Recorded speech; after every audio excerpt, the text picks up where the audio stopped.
Okay, so good morning, everybody, and thank you for joining us for our fourth instalment of our expert-led discussions.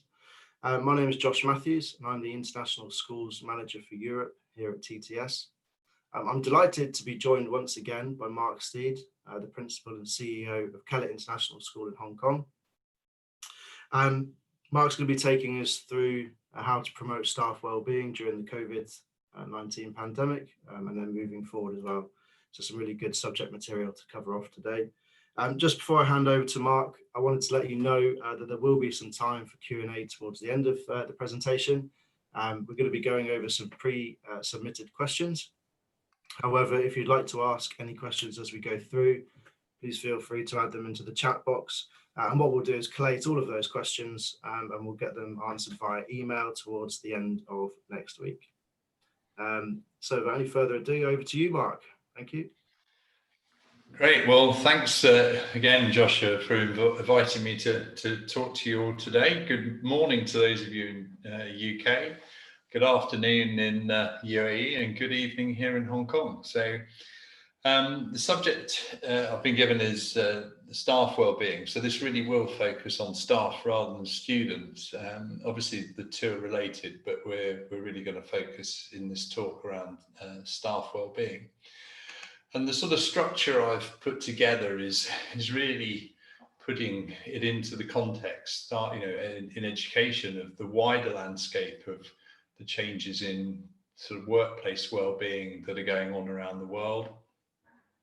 Then looking at schools as models for that, for providing staff well-being, and then looking at how we do it normally and then in COVID, and then really sort of looking at where responsibility lies, and then actually tackling some questions. So let's sort of crack into that sort of agenda. So the wider landscape. So we've been going on a bit of a journey, if you like, from moving from an industrial economy towards a digital economy. And the way things worked in the old industrial economy was everything sort of focused on health and safety at work, and a lot of initiatives around that came into place because of that. And what's been happening over the past few years is that we've been moving and recognizing that we are now in this digital economy, and with it comes workplace well-being and the idea of mental health particularly. So one of the big issues that faces us when we're talking about well-being in the workplace in the 21st century is around mental illness, it's around stress, it's around depression and those sorts of issues. And this is a bit of a different issue to the physical sort of health and safety at work type issues, because one of the biggest challenges that we face in the workplace is that mental health is to some extent still a taboo. It's an issue that people really struggle to talk about in a way that they don't struggle to talk about physical issues and impairments. So putting this into some sort of context, I mean, the scale of things is quite enormous. I mean, these are old data from back from a Lancet published back in 2018. But the world, there's an estimated 970 million people with mental disorders, about a quarter of which are, or over a quarter of which are depression, people suffering from depression. And so this recognition of the scale of this is actually sort of taking over and driving the wider agenda in business around the world. And then you put alongside that actually one of the biggest problems that we've got is that work itself is one of the reasons for that, all those mental disorders, that actually, the World Health Organization classifying burnout as a sort of disease linked to chronic stress at work is indicative of that trend. And so this shift from sort of physical health and safety to sort of mental, sort of, sort of the digital world and mental health is I think a really important shift in the way in which the workplace has moved over the past 20 years. And it's only very recently that there have been sort of greater campaigns raising awareness around mental health. These are, sort of the Heads Together campaign and Stand Up Against Stigma sort of campaigns are really an important step towards acknowledging that workplace mental health issues are really very significant. And the campaign, sort of I suppose chimes quite, and obviously it's used a lot in schools, is the It's Okay Not to Be Okay campaign. Nice, easy, catchy, get the message across. But these issues, are being addressed, in wider society, and they're bringing around changes and the efforts that used to go into physical sort of health and safety at work have been shifting gently towards, over the past 15, 20 years, towards the idea of mental health. I really would commend this article from Harvard Business Review to you by Charlotte Lieberman. It's a very important article because I think it makes one very, very important point, and that is fundamentally that workplace well-being is about more than yoga and yoga. It's about actually addressing the real issues that people have in terms of well-being issues in the workplace. And just bringing this whole thing right up to date and making it relevant to schools, when we look at the statistics that came out of the TES Staff Wellbeing Report that was published only a couple of weeks ago, I mean, we still are talking about very high numbers of people and very high numbers of teachers who feel that their stress levels at work are unsustainable and that their work-life balance is unsustainable. So this is a really relevant issue in education as much as it is in other areas of business. So when we look at schools, we actually say, well, look, I mean, schools to some extent, are really, have an enormous amount of experience around well-being issues. I mean, we're in the pastoral care business and have been forever. I mean, this is home territory for schools. We look after children. We are in a caring profession. We are around, it's around pastoral care. We deal with bullying in the playground. Those of us who worked in boarding for many years have been, literally in loco parentis 24/7. We deal with a whole range of issues that face young people. And I think what we need to have greater confidence as a profession to actually say, look, we have a wealth of institutional knowledge and experience around how to deal with well-being issues, because we've been dealing with them with students, for generations. And I think, we need to apply some of those principles to the workplace. And so when we come to look at some of these issues, we can actually bring the experience of looking after students and apply them to how we look after our teaching staff and our wider community. So let's look at some practical ways that we can promote staff well-being, and I'm going to draw obviously on the experience here at Kellett's, because it's something that we've invested an enormous amount of time and effort into to actually develop our well-being program for staff and to actually develop how we support colleagues. So the first thing that school needs to do if it wants to promote well-being is to have a long-term commitment to well-being. At Kellett, we have a concept of skyscrapers. We have areas that where we aspire to stand out from the crowd. I suppose the analogy is quite a simple one, that we sort of recognize a skyline, in this case, the iconic skyline of Hong Kong. And we can distinguish that from the skyline of Kuala Lumpur or Toronto or Dubai by the skyscrapers, the things that stand out from the crowd. But fundamentally, what goes on in cities is the same. People go to work, people come home from work, people go shopping, and so on. Schools are the same. We all do the same things. We teach lessons, we have extracurricular programs, we have pastoral care, we do all sorts of things. So just like with cities, schools stand out by picking one or two areas that they're going to sort of build, have a great building, build a skyscraper, if you like. And our most important skyscraper on the Kellett skyline is our positive education program. The school has made a long-term commitment to well-being and to positive education, not only for our students, but also for our staff and also for the wider community.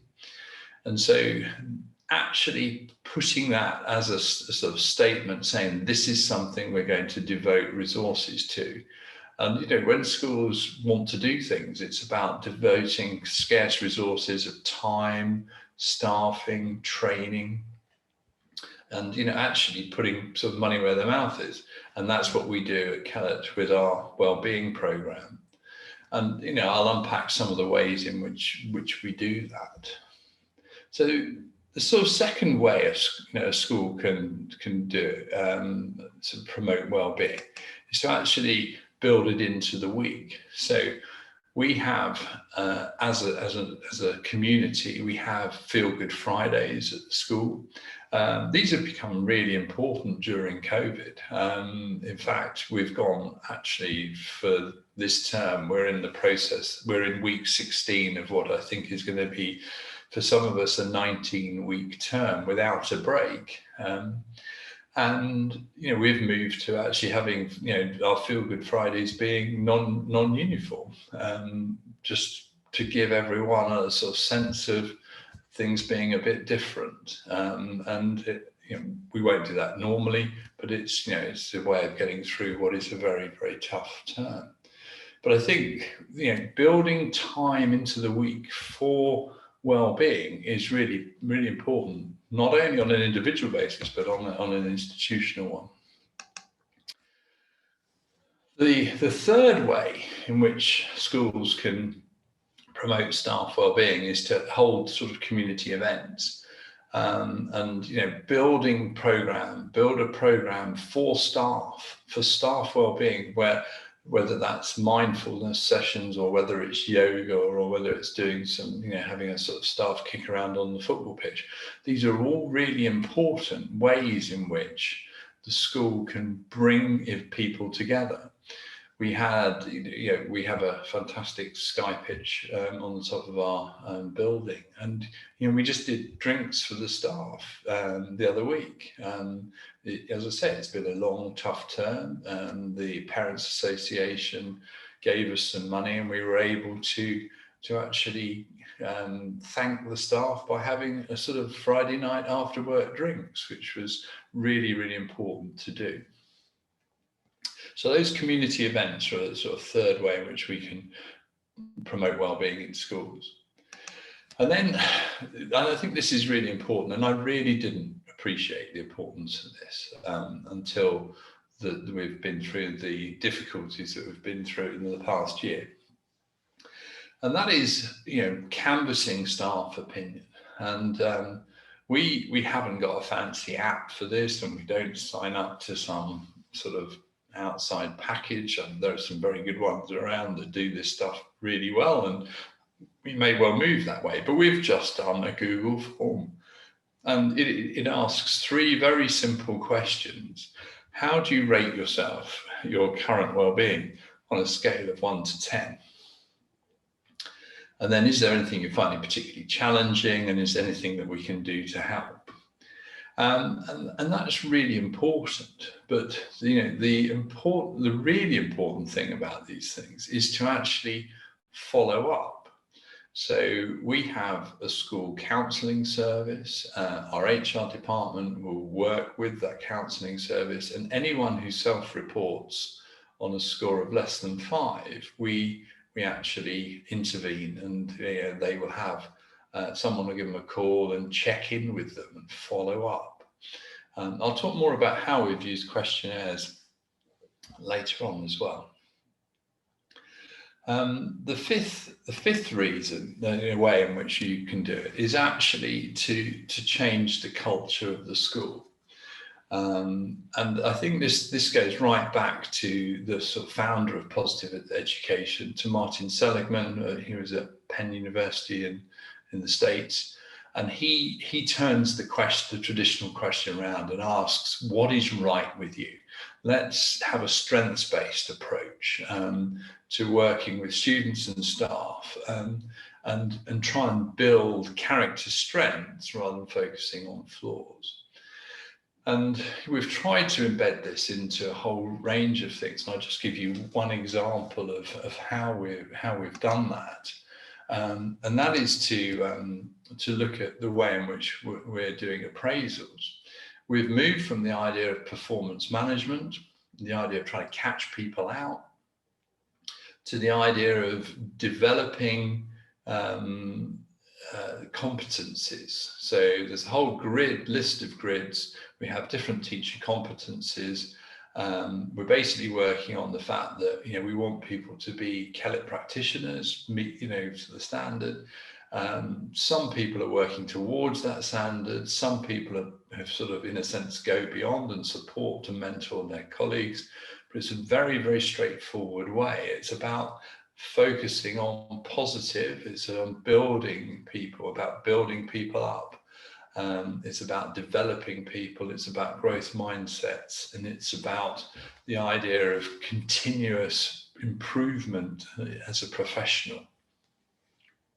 And so we have these competency grids, and the idea is that staff self-report as part of the process. So it starts with a self-appraisal, and then it moves to the idea of working with your line manager, who will moderate the process, and you agree targets.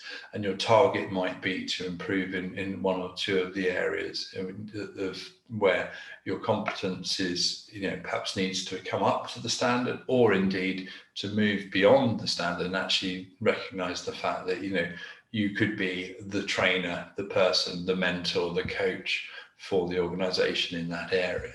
And again, that's really important. It's about growth. It's about, and it's taking that educational approach about improvement and encouragement, and setting people to move to the next stage, rather than trying to catch people out, trying to sort of build a case to get rid of people. It's not about that at all. It's about growth. So that's sort of 5 ways in which we can do this routinely. And obviously, when we get thrown into the situation we've been thrown into over the past year, we've had to sort of modify things. And I'm, for a school leader, I'm probably going to be more controversial than most, and many school leaders will disagree with me, and certainly Ofsted would, with what I'm going to say next, because I think the approach we need to take is to prioritise well-being over quality assurance. So the priority for us at CELIT has been to focus on well-being, to support the students, to support the staff through what has been an incredibly challenging year. We went into this year, we were in lockdown and closures from the 24th of January. And prior to that, to be honest, we were struggling with protests in Hong Kong. So the whole of last academic year and into this year has been really quite challenging. But in that, my instructions to my senior team was, well, look, let's focus on well-being. Let's, it doesn't mean we don't have work scrutiny, or that we haven't done any quality assurance or learning walks or lesson observations, those sorts of things, but they are a much lower priority. We've focused on the prioritizing staff well-being, and supporting them as they support the students. So we didn't run a round of performance management or appraisal last year. That's, because we didn't, we trusted the staff, and we felt that they had enough pressures on them than senior management laying even greater layers of pressure on them. We have, we've dipped in here and there. I think we have a good feel of who's really got there, and we've been able to provide support where people have needed it. But most people have been working as a team to try and develop new pedagogies. And I think this prioritization of well-being over quality assurance, I think, is a really important thing. So when I read that Ofsted want to get in there and do inspections, or indeed my colleagues in the UAE, where KHDA want to get in and start doing inspections of distance learning and making evaluations, I'm sort of thinking, God, you're missing the point here. We've just got to get everyone through and support people, because that's the key. We all know that it's harder doing sort of screen-to-screen teaching or mask-to-mask teaching. It's much harder than the usual face-to-face, and we need to take pressures off. So I think one of the things we've got to do as a senior team on these occasions is to take those pressures off. The second thing is going back to this idea of following up, and this is sort of a journey, if you like, of monitoring our staff through various stages of well-being, and rating them. So this is quite an interesting one. So this is almost a base. This is everybody coming back from the summer holidays, and you can see the impact. So this is the most recent one, where we've got about a quarter of our staff reported low levels of well-being. And that's not surprising. I mean, we made the decision in good faith to cancel half term and to move it onto the Christmas holiday to enable people to travel back to the UK and other places to see their families. And that actually isn't going to happen because of the way the quarantine arrangements have changed in Hong Kong. And people are finding it really tough. But it's really useful to know who's particularly finding it tough. And it's really useful to have mechanisms to put things in place. And those data, the 25%, in August it was 9, in May it was 5, and actually when we were sort of in the thick of it early on, it was 18%. So we're the staff genuinely are really at quite a difficult stage at the moment, and we're having to provide a lot of support. And there are around that, the correlation is very much to the sort of the wave of within Hong Kong of new cases, and we're just heading for a rather major, or we're just kicking into a major third spike at the moment here. And staff are finding that tough. Things are being closed down again. There isn't a prospect of going home again at Christmas. And it's a real issue in terms of supporting staff. So one of the things that came out of our questionnaires was, from both students and from teachers, was that we looked, when we were doing home learning, to reorganising our timetable. So what we did was to move, a practical thing was to move all of the lessons in the senior school into the morning. So we truncated our timetable, moving from 50-minute lessons to 40-minute lessons. It meant that we then were only Zooming in the morning, and obviously the students were doing their homework in the afternoon, but it also meant that families could sort of have exercise together and so on. It gave a break for teachers from screen time. It gave them some time to do their marking and preparation.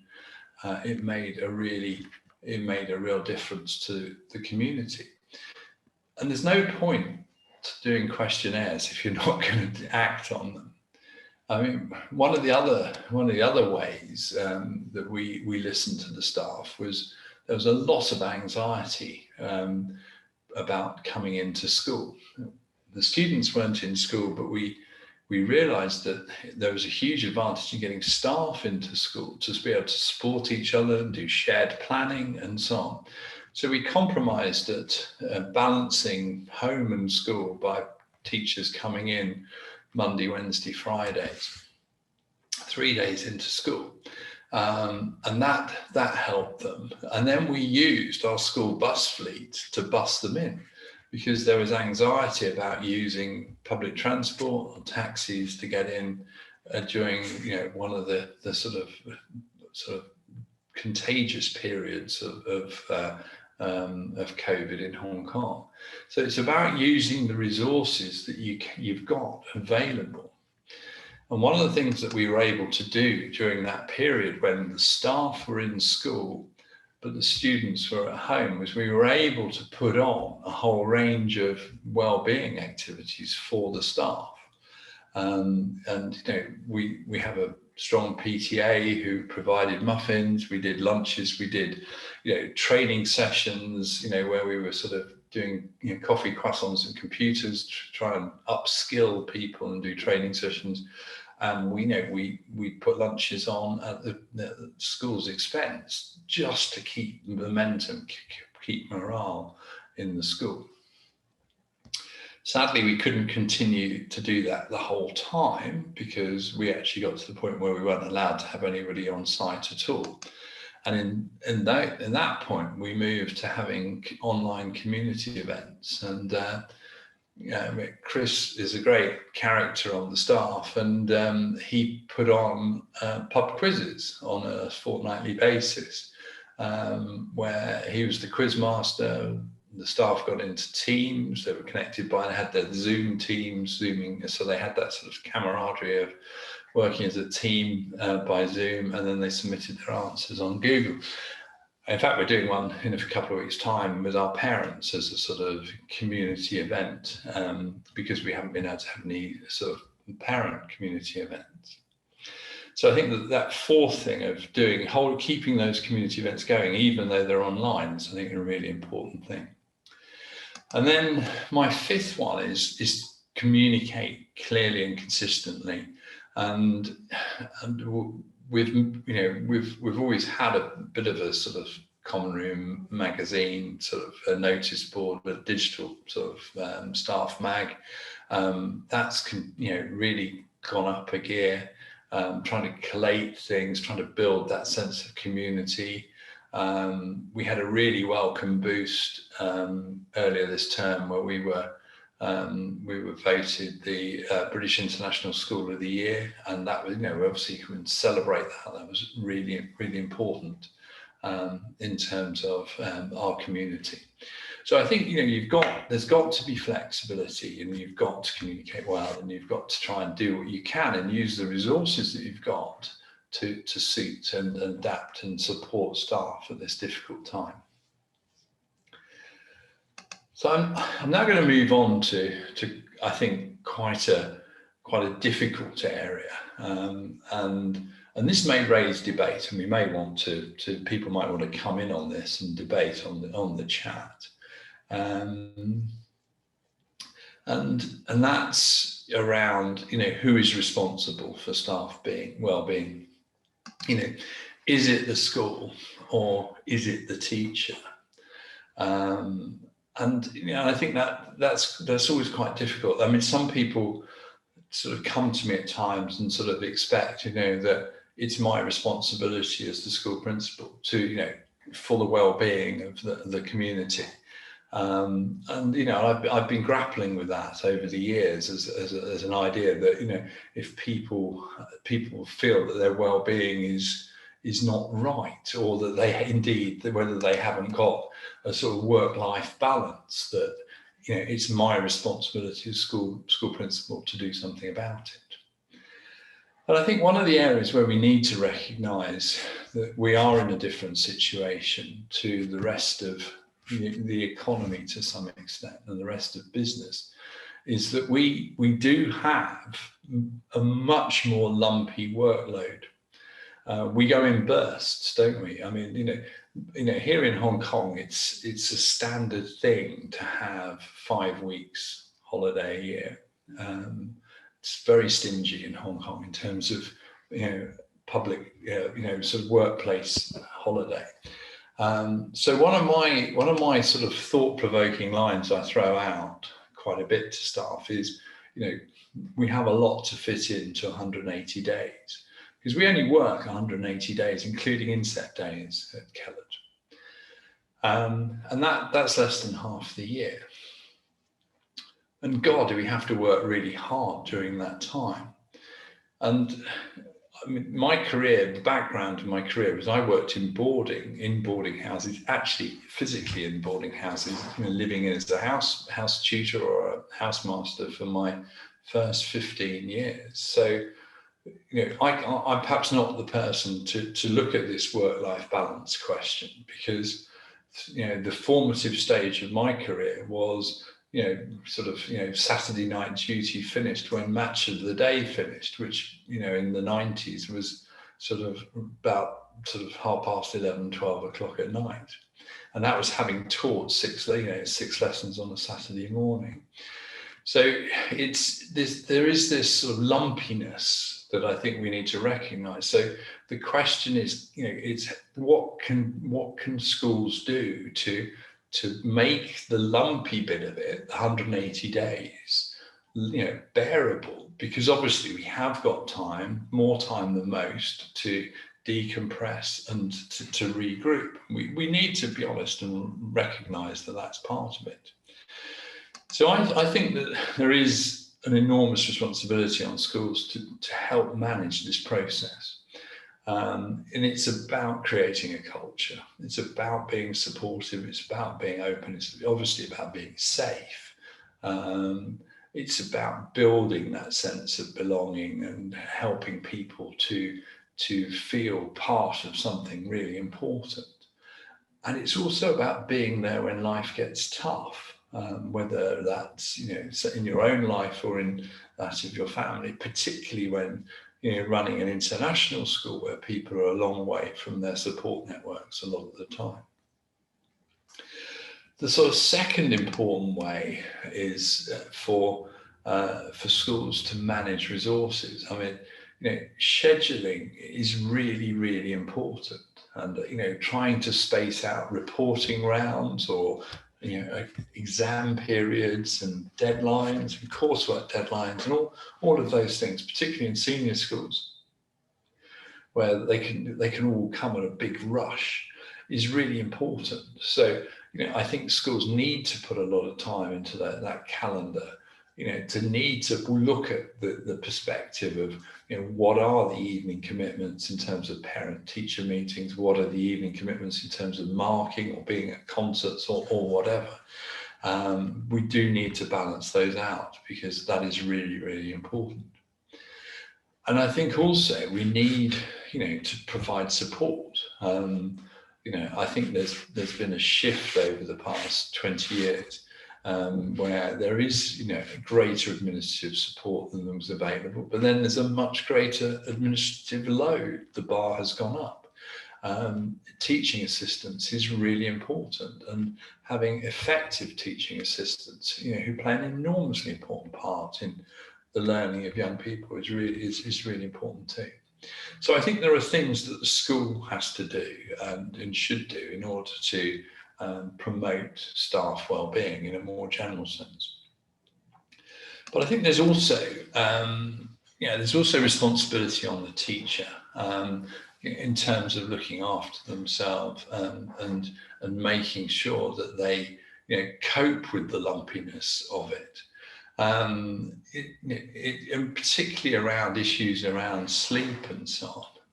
I'm minded of my time in Dubai, where people would come off the back of sort of brunches and big party weekends, and then sort of find the stresses and strains of the week really quite demanding. Well, that's going to happen if that's how you spend your weekends, tempting as it is in Dubai. And, I find myself as a school leader having to take time to prioritize my own physical health, to actually take 2 or 3 nights a week where I'm going to go to bed early and, not sit and watch telly, or not going to go out, to take time, to find time for exercise so that I'm fit and healthy in order to cope with the stresses and strains of term time. And I think the other thing is really about sort of mental health and support. And I think this is really important. And I've recently, for the first time, started seeing a coach, an executive coach. It's my 20th year as a head teacher, and it's really very useful. I mean, the school don't provide it for me. I've taken it upon myself to do this. I found my own executive coach, and it's really useful when you're having a really tough time as a school leader to actually have someone to offload to.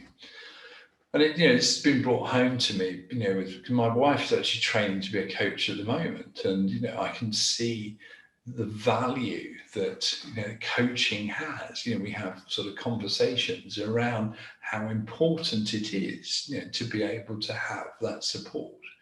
And I think one of the things that perhaps school governing bodies need to do is to look to make that more widely available for our school leaders, particularly when they're dealing with quite stressful times, as indeed we are at the moment. So that's sort of what I got to say. I was sent through some questions beforehand around the whole sort of staff wellbeing piece. So I'll put some of those questions up and just have a quick sort of go at them. So the first one is, how can we provide support without demanding more time from the staff? I think schools do need to carve out time to look after staff as well. It's I think finding time for people, and having community events, for example, or having wellbeing events within the week, I think is really important. Time is our most precious resource, and I think that's one of the things that that's really come out of COVID, is that we really recognise that. In terms of one of just top tips of achieving well-being in the pandemic, I mean, one of the articles I'll share with you it was one that I came across about being in isolation. Because a lot of us are having to live in quite small spaces with other people at the moment, and nobody is more expert than this than a submariner. So this is a fantastic sort of idea of having a routine. This is how these people survived on subs. In this case, this guy was sort of under the water for 280 days straight without seeing the sky.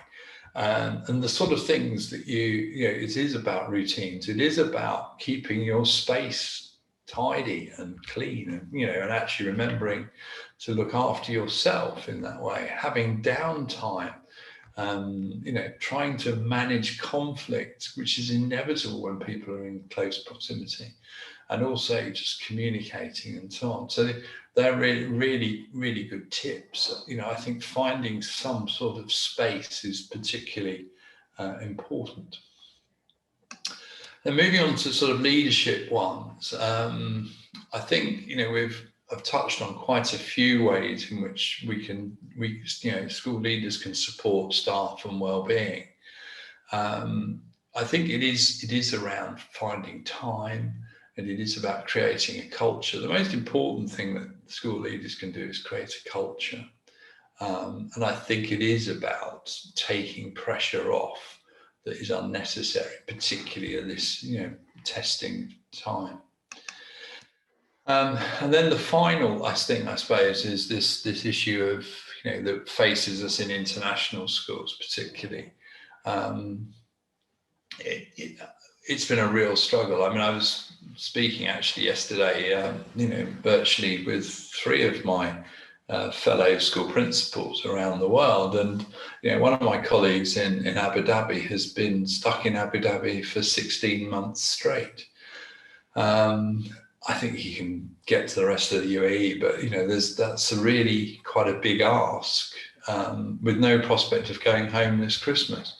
That's really challenging, and I think we need to recognise that there is the distance that is usually. I mean, we all recognise when we go to work abroad that there is a price to be paid for that.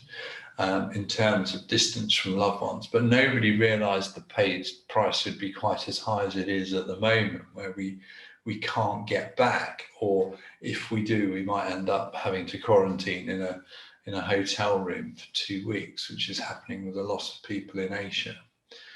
So I think it is about having regular communication with family and friends. It is about having virtual beers with colleagues. Sharing those experiences. I know the last thing you want to do after a day of teaching on Zoom or spending your time looking at the screen is to have a bit more, but somehow it's a bit different when you sort of rock back and have it with a beer. It's really important, but also that the community support each other at this time. So there you go, there's my thoughts.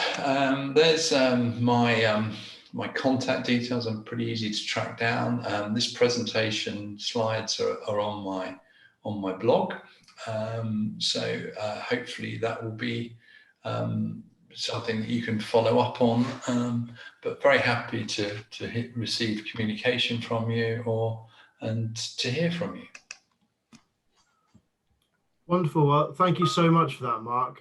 You've provided some really interesting and actually very valuable insights into how to address what has become a very prevalent subject over the last 12 months. So I'm sure we'll all take away a lot from that. I especially like the consideration that you had given to providing a more organised, structure around screen time in the schools. That's something that, and obviously, was very kind of front and center at the beginning of this pandemic, and now it seems to have swung the other way, where actually we need to kind of rein in the amount of times that students are spending on screens. So I found that really interesting. Got a couple of questions for you that have come in. The first one from Ryan Green, who'd like to know a little bit more about what your Genius Hour projects are. Oh God, I think you'd have to look at other people for that. I've not actually been at the sharp end of those, so I don't know quite how they've done this. So but if Ryan wants to write in, I'll put him in touch with you to organise those. Absolutely, I'm sure we can kind of get some more info around that and provide that back in an email follow up towards the end of next week. So a couple more that have come through. Joanne Brindle would like to know whether you can share your teacher competencies. If she just drops me a line, I can, we've done a lot of work on them. I've used them now at 3 schools, and I think what I've begun to realise is that you have to tailor them to your own individual context. But yes, I mean, I can share the general shape of them, and there's a whole. If you go on my blog, just look at you can sort by theme. There's a whole area there on appraisal. So there's the whole philosophy behind what we're trying to achieve with appraisals. It's been a project I've been working on in my last 3 schools, and it's sort of taken at least 10 years of my life. So it's quite a big project, but it's all written up there. Fantastic.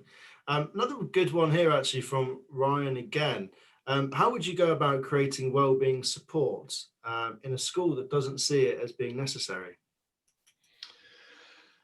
Gosh, if you haven't got it from the top, you've got to create it amongst yourselves.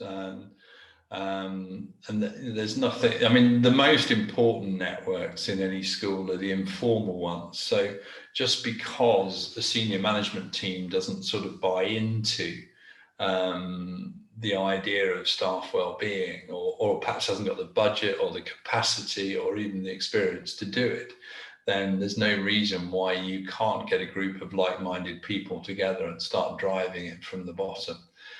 Some of those initiatives are really how things happen within a lot of organizations, that you end up with, a real sort of bottom-up momentum. So I would just say get a group of people together and start working on it yourselves, because it's better, obviously, it comes from the top, but because obviously that often comes with resources. But if it doesn't, then it's very, it's not that tricky to get groups together who can support each other, whether that's putting groups who are interested in mindfulness or yoga or just being, sitting down and having a cup of coffee or a beer together is really quite important. That's really useful. I think, there'll be a lot of teachers perhaps on this and around the world where they'll experience that this is not really openly discussed. And although it is becoming more and more mainstream, I think there'll still be kind of isolated cases where it's not. So having that kind of feedback is really useful. Let's have a quick look at the other ones that are coming through here. How would you suggest managing well-being amongst a large team? Break it down into a smaller team. It's the usual thing. I think there's nothing wrong with having whole school initiatives. But it really is, with well-being, various things are going to work for various people. Some people will find mindfulness really, will work for them. Some people will want to kick a football around or have a game of netball. I think the thing that schools have that a lot of organisations don't have is that we do have quite a lot of leisure type facilities. So we do have gyms, we do have sports halls and swimming pools and these sorts of things. So it's about sort of getting access to some of those resources. But I think it's also, if you can get a culture, every single teacher at Kellett, probably not at the moment because we haven't been able to do it this year, but the Kellett theory is everyone is trained in positive education. This year we've done some online stuff, but usually people go and have a sort of immersive course to be part of, trained in that, and that helps because it means everyone's on the same page. So having a large group is probably a good thing if you can get everyone on the same page and you've got resources that can cope with it. So it is size isn't really an issue. We've got sort of 200 people working at Kellett, I guess, from all the way through from sort of teachers to sort of support and admin people. So it's about treating them all and bringing them all into that community. Quick question. I know we've spoken a lot about the ways in which to support teachers, but have you put into place any initiatives to help students deal with the negative emotions in an ever-changing environment? Yeah, that's a whole different ball game. But it is really embedded in our program. So every student has a positive education lesson once a week at Kellett, all the way through from reception to year 13. In the senior school, we're just moving to a 50-minute lesson next year for all senior school students, which means we're expanding our curriculum and making that a little bit more formal. It's also, the idea is to provide young people with a toolkit to be able to cope with the stresses and strains of life. So it's a good structure and it works very well. But in order to do that, you've got to have a lot of staff training in place so that everyone can really buy into it and lead it. And it's got to be given resources and time in order to really work. So I suppose it's kind of linking back to your example around the Submariner there, that actually having a set routine and really good structure in place It's not only going to benefit the teachers, but also the students as well. So as you say, reiterating having all of the kind of support for the teachers to be able to establish that routine would be key. Fantastic. So another question here from Susanna Hoskin. We're trying to encourage teachers to complete surveys, but only getting a few people to do it, even though we talked to them about about how it would benefit them. How would you go about encouraging a greater interaction from those teachers, I suppose? Well, I mean, I think people will fill them in if they think you're going to do something with them. They won't fill them in if you don't. That's part of it, but you've got to get the thing going. When I was at Berkhamsted, we used to do, if you filled in the survey, you went into the lucky draw and you got, sort of 100 quid. We had 300 quid, so we had 102.50s or something of John Lewis vouchers, which you were put in the draw for. I mean, that's sort of bribing people into it, but it did work. We had very high returns on that, so it was good. I mean, I think really it's about sitting down with people and saying, look, we can't respond accurately if you don't help us to, and let us know what's going on. I think the other way is, I mean, one of our strengths, is that we do it on really simply. I mean, the 3 questions, and you can just answer the first one if you want. You can just put down your score and ignore the other 2 and press enter. It literally takes 5 seconds to do. So it's not. So I think making them simple is certainly a top tip. So I mean, just to expand on that, do you attach names to these surveys, or are they sort of anonymized in a way? No, we do them anonymized, but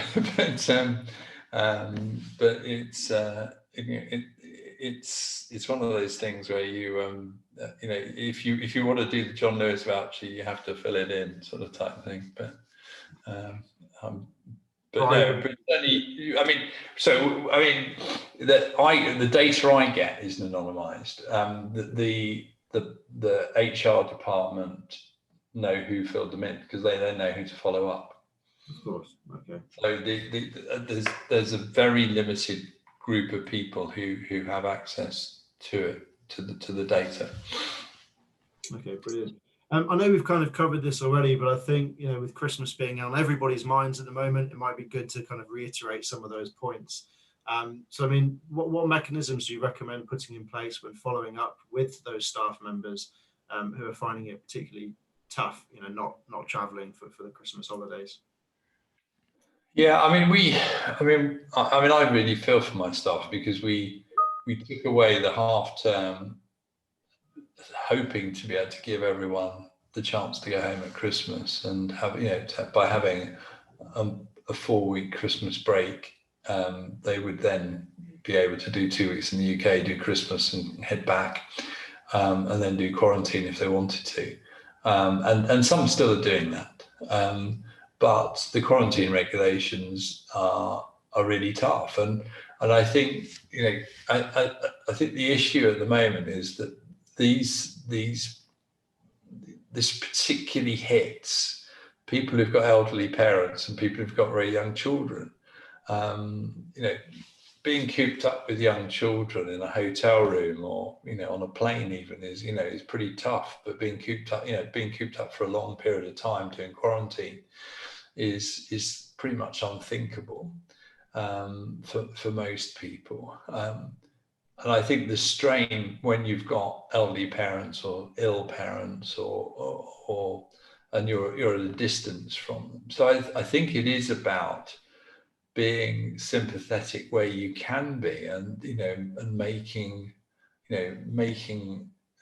exceptions and support for people who are in genuine need. I mean, if you've got a member of staff who's got a parent who's on their last legs, then you've got to let them get back and support them, even if that means they'll be teaching remotely from quarantine when they get back into the country. Fantastic. Okay, wonderful. Well, believe it or not, I think we've actually covered off a lot of the questions that were sent through. So I think we could finish a little bit earlier today. But yeah, I'd just like to reiterate, I mean, thank you so much for coming and talking to us about this today, Mark. It's always a pleasure. And I know that, you know, a lot of the teachers on here, I'm sure will take away some of those key points, because it's been, like I said, some really valuable and hard hitting kind of stuff to address the problems that we're facing. So yeah, thank you very much.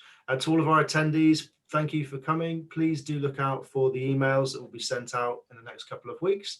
And please, I do, you know, encourage you to reach out to Mark. All of his contact information is there.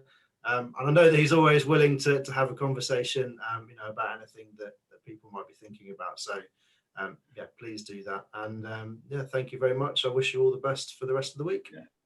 Well, thank you all very much. It's getting dark here, and I hadn't put the lights on, so I'm fading into the grey, as it were. So doing a mid-jour.